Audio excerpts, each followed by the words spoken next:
حضرت موسیٰ علیہ السلام کا زمانہ مبارکہ ہے، ایک شخص نے اپنے کزن کو، اپنے چچا کے بیٹے کو، چچا زاد کو قتل کر دیا اور خود ہی اس کا مدعی بن کے حضرت موسیٰ کے پاس آیا کہ بتائیے جناب میرے اس بھائی کو کس نے قتل کیا ہے؟ حضرت موسیٰ نے ایک سادی سی بات کی، کیا فرمایا؟ وَإِذْ قَالَ مُوسَىٰ لِقَوْمِهِ إِنَّ اللَّهَ يَأْمُرُكُمْ أَن تَذْبَحُوا بَقَرَةً۔ حضرت موسیٰ علیہ السلام نے اپنی قوم سے کہا کہ اللہ تمہیں حکم دیتا ہے کہ ایک گائے ذبح کرو، گائے کا کچھ حصہ مقتول کو مارو، وہ خود اٹھ کے بتا دے گا مجھے کس نے قتل کیا ہے۔ یہ پہلا سپارہ ہے قرآن مجید کا، آپ اس کو دیکھ لیں، یہ آیت نمبر 67 سے شروع ہو رہا ہے۔ تو اب وہ چونکہ ذبح کرنا نہیں چاہ رہا تھا، اس کو پتا تھا کہ مجرم تو میں خود ہوں، وہ ذبح چونکہ کرنا نہیں چاہ رہا تھا، اس سے کہا کہ مارو ایک حصہ گائے کا، اس کو تو یہ اٹھ کے بتا دے گا۔ تو اس نے جواب کیا دیا؟ قالوا اتتخذون ہزوا، یعنی لگا آپ میرے ساتھ مذاق کرتے ہیں، کبھی ایسا بھی ہوا ہے؟ قال اعوذ باللہ ان اکون من الجاہلین۔ حضرت موسیٰ علیہ السلام فرمانے لگے میں اللہ کی پناہ مانگتا ہوں میں جاہلوں میں سے ہو جاؤں۔ ہر وقت مذاق کرتے رہنا یہ تو جاہلوں کا طریقہ ہے۔ کن کا ہے؟ حضرت موسیٰ نے کہا ہے، قرآن پاک ہے، ہر وقت مذاق کرتے رہنا۔ خوش طبعی اور چیز ہے، مسکراتے رہنا، لیکن کسی کا مذاق ہر وقت اڑاتے رہنا کن کا طریقہ ہے؟ جاہلوں کا۔ جب کہا نہیں ذبح کرنی ہے تو اب ذرا دیکھیے کرنا نہیں نہ چاہ رہے، قالوا ادع لنا ربک یبین لنا ما ہی، کہنے لگے اے موسیٰ پھر آپ نہ رب سے دعا کریں کہ وہ ذرا کھول کے بتائے وہ گائیں کس طرح کی ہو، ارادہ نہیں نہ ذبح کرنے، آپ دعا کریں۔ قال انہ یقول انہا بقرۃ لا فارض ولا بکر، فرمایا کہ رب کہتا ہے وہ گائے نہ بوڑھی ہو نہ زیادہ بچیا ہو، عوان بین ذالک، ان کے درمیان ہو، یعنی جوان گائے ہو۔ فَافْعَلُوا مَا تُؤْمَرُونَ، کرو جس کا تمہیں حکم دیا جا رہا ہے۔ قَالُوا ادْعُ لَنَا رَبَّكَ يُبَيِّن لَنَا مَا لَوْنُهَا، لو اگلی بات سن لو، کہنے لگے آپ دعا کریں رب سے کہ وہ کھول کے بتائے اس کا رنگ کس طرح کا ہو، رنگ بتائیں کس طرح کا ہو۔ قَالَ إِنَّهُ يَقُولُ إِنَّهَا بَقَرَةٌ صَفْرَاء، فرمایا رب فرماتا ہے کہ صفراء رنگ کی ہو، یعنی گہرے زرد رنگ کی ہو۔ کہ رب فرماتا ہے اس طرح کی گائے ذبح کرو، فاقع لونها تسر الناظرین، اور جب کوئی اسے دیکھے تو اسے اچھا بھی لگے، آنکھوں کو اچھی لگے وہ گائے، اس طرح کی گائیں ذبح کرو۔ لو اتنی باتیں بتا دی۔ قالوا ادع لنا ربک یبین لنا ما ہی، کہنے لگے نہیں آپ پھر دعا کریں اللہ ذرا کھول کے بتائے گائیں کس طرح کی ہو۔ ان البقرہ تشابہ علینا، ہمیں ذرا گائیں پر شبہ پڑ گیا ہے کس طرح کی ذبح کرنی چاہیے۔ وَإِنَّا انشاءاللہ لمہتدون، اگر اللہ نے چاہا تو ضرور ہم ہدایت پا جائیں گے۔ پھر اللہ تعالیٰ نے فرمایا کہ قال انہ یقول انہا بقرۃ لا ذلول تثیر الارض، گائیں اس طرح کی ہو کہ وہ کبھی کھیتی میں نہ چلائی گئی ہو، یعنی اس کو کبھی کام نہ اس سے لیا گیا ہو۔ بیل کو لوگ لگاتے تھے نا، جو کام آج ٹریکٹر سے لیا جاتا ہے وہ گائے بیل سے لیا جاتا تھا، تو وہ کھیتی باڑی کے کام نہ اس کو لگایا گیا ہو، ولا تسقی الحرث، اور نہ اس سے پانی نکالا گیا ہو، نہ کھیت چلانے ہل چلانے میں لگائی گئی ہو، اور وہ جو کنواں ہوتا تھا جس کے گرد گائیں گھومتی تھی، تو کہا وہ بھی کام اس نے نہ کیا ہو گائے نے۔ مسلمۃ لا شیۃ فیہا، وہ ہر عیب سے پاک ہونی چاہیے۔ قالوا الآن جئت بالحق، اب کہنے لگے اب آپ صحیح بات لے کے آئیں، اب سوال ختم ہو گئے نا، کہنے لگے اب آپ بات فذبحوہا، انہوں نے ذبح کر دی۔ وما کادوا یفعلون، پر ایسا کرتے نظر آتے، لگتا نہیں تھا کریں گے ذبح پر ذبح۔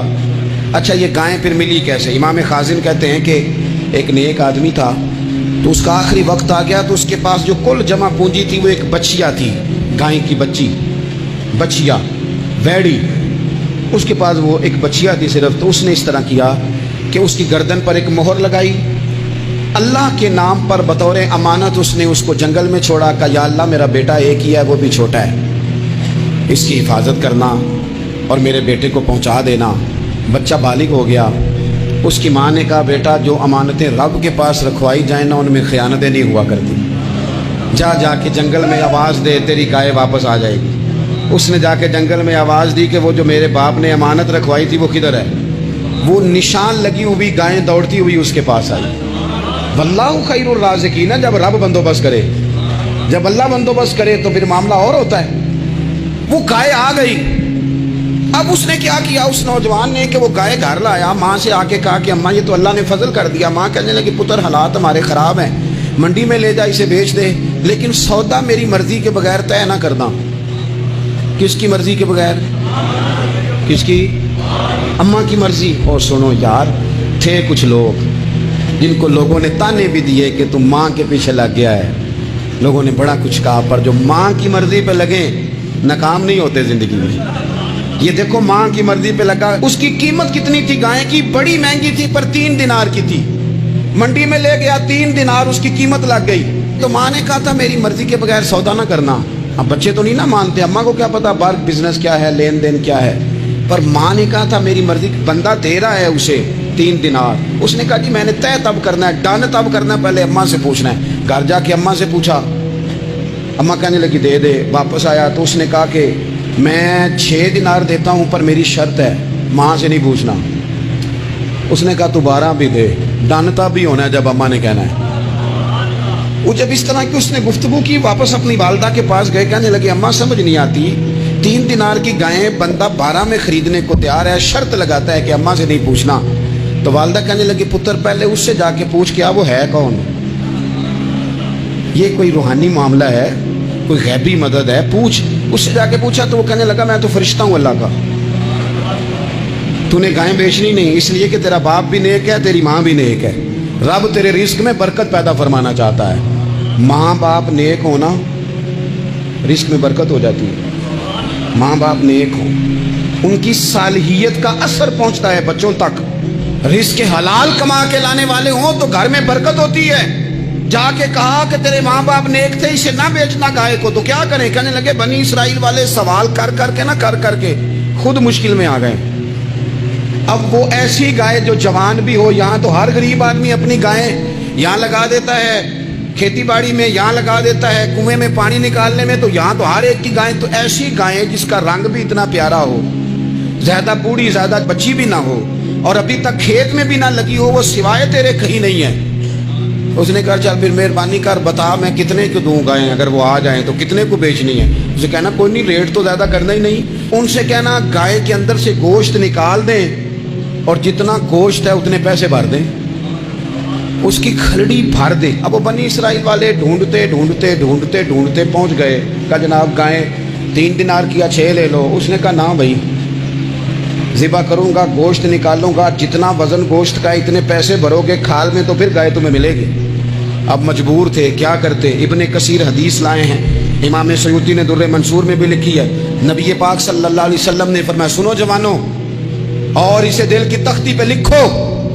نبی پاک علیہ السلام نے فرمایا اگر بنی اسرائیل والے زیادہ سوال نہ کرتے تو اتنی مشکل کا شکار نہ ہوتے. انہوں نے سوال اتنے کیے کہ چارہ نہیں ہے اب ان کے لیے، چارہ نہیں ہے اب ان کے لیے کہ یہ ادھر ادھر جا سکے. مجبوری بن گئی، یہی گائے خریدنی ہے، یہی لے جانی ہے.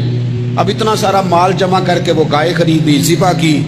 تو مقتول کو جب اس کا ایک حصہ مارا تو اس نے اٹھ کے کہہ دیا یہ جو مدعی بنا ہوا ہے نا، یہی تو میرا قاتل ہے، یہی تو میرا قاتل ہے، یہی تو ہے جس نے یہ سارا کام کیا.